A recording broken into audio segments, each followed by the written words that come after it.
Disney's Encanto has the entire world at a chokehold with its unique approach to keeping the veil hidden in its plot. Each of the key characters, motivations, and events only made us fall deeper and deeper in love with this story.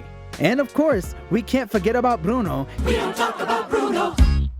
He who his family keeps reminding us of throughout the entire film and also on all the charts around the world. However, there are a few things that didn't quite add up or that remain a mystery even after the film ends, leaving many of us with a good number of questions. In today's video, we look at 10 of these questions that have so far gone unanswered and try to consider possible answers to these mysteries. Before we get into the video, take a moment to subscribe to this channel and turn your post notifications on so you're notified every time we post a new video. Stay with us till the end of the video because we're certain you haven't considered some of these questions at all. That said, let's dive into the top 10 unanswered questions from Disney's Encanto. The movie Encanto focuses on the Madrigal family as they acquire powers after taking a contingent of refugees away from a Hispanic genocide. After fending off the conquerors, they make their home in a forest enclave, with a magic candle allowing the family to look after everyone. A touching story, yes, but one that leaves us with quite a few mysteries to solve. What are the top 10 questions, you ask? Here they are. After Encanto's opening act, when Pedro Madrigal fought off the enemies as his people crossed a river, the candle appeared. Pedro gave his life to save his wife Alma and their community. After Abuela Alma's husband died, the candle she was holding that night became magical. As the newly widowed Alma grieved at their new home, the candle came to life to bless them with a magical home and grant the triplets unique powers. This is great, except we never find out who sent it or where the magic is sourced from. It's never discussed what made the candle magical or why it only became magical after Pedro's death. Alma herself called it a miracle, which might point to it being something celestial. However, even as the years pass and the family learns to use their powers for good, the being or deities who sent the candle and granted them their gifts are never revealed. The question of why the candle became magical after Pedro's death is not answered in the film either, leaving us to assume that the magic might be from the love that Alma and Pedro shared. What separated Mirabel from the other Madrigals? When each child in the family gets a magical door to walk through which grants them their unique powers, Mirabel is the only one who doesn't. The entire movie revolves around the teen as an ordinary person who feels like an outsider. Yet, why she wasn't given a specific gift like her siblings and cousins is a question that was left unanswered. Mirabel plays a key role in Encanto as the one who eventually gets the family back together in the end, enabling them to recover their faded talents. So why this critical detail is never explained leaves us at a loss. Though at the end she eventually realizes that she had the magic within her all along, throughout the movie Mirabel was a uniting thread, so it would certainly have been nice to know why she was excluded. This is perhaps the biggest unanswered question in the movie. Throughout the movie, we get to watch Mirabel be mistreated and exempted by Abuela Alma. In the first act, Alma takes a family picture and leaves Mirabel out totally when Antonio gets his gift. She also blames Mirabel for being negative, causing the candle to flicker and fade, which is awfully mean as Mirabel is trying hard to keep them together despite being the black sheep who is constantly ignored. From Abuela's behavior, we understand why she is obsessed with magic. After all, it improved their commune. We might guess that the reason for this poor treatment is because Alma thought of Mirabel as being less than enough or flawed in some way because of her lack of mystical powers. However, this is never really explained, leaving us with only guesses.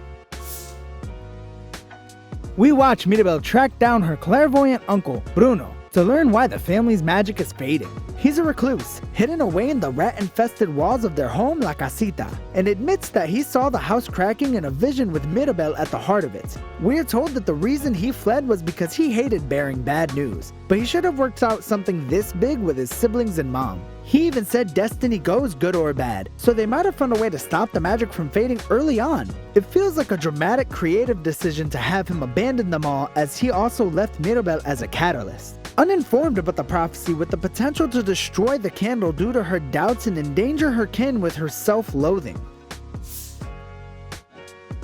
Mirabel snuck into Bruno's off-limits room when she was searching for answers on the candle's dwindling magic. There, she was surprised to find sand, cliffs, stairs, and dangerous terrain. Eventually, she found what she was looking for and was seen simply walking out of his bedroom door as if nothing happened. How was that possible even after she was left stranded when the rope she used to swing over the cliff fell?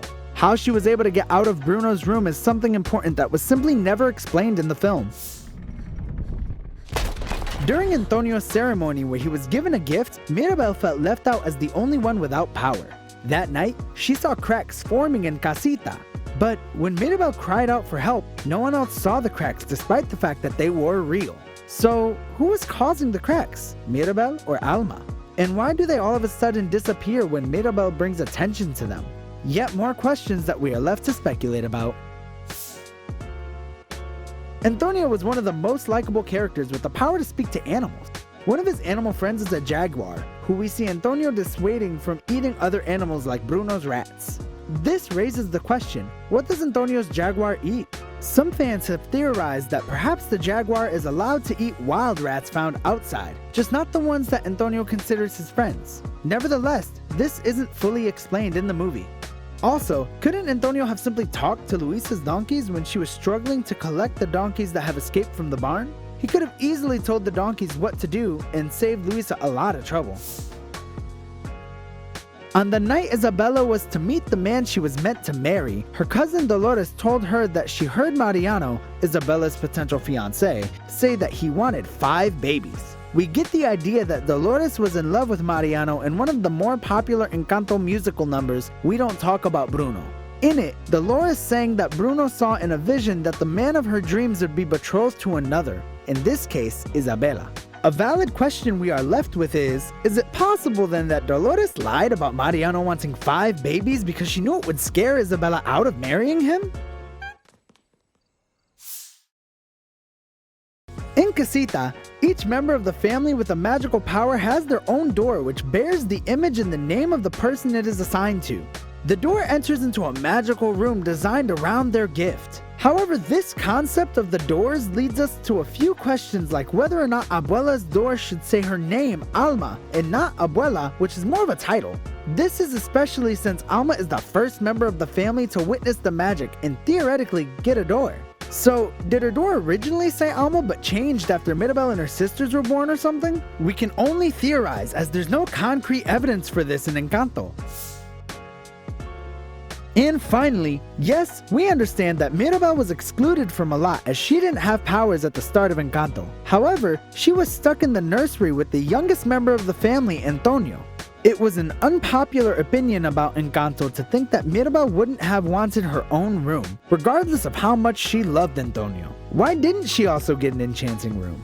Even at the end of the movie when CASITA is rebuilt, it's made apparent that the front door was dedicated to Mirabel. But we can't help but wonder if that means she still didn't get her own room even though she helped bring back the magic.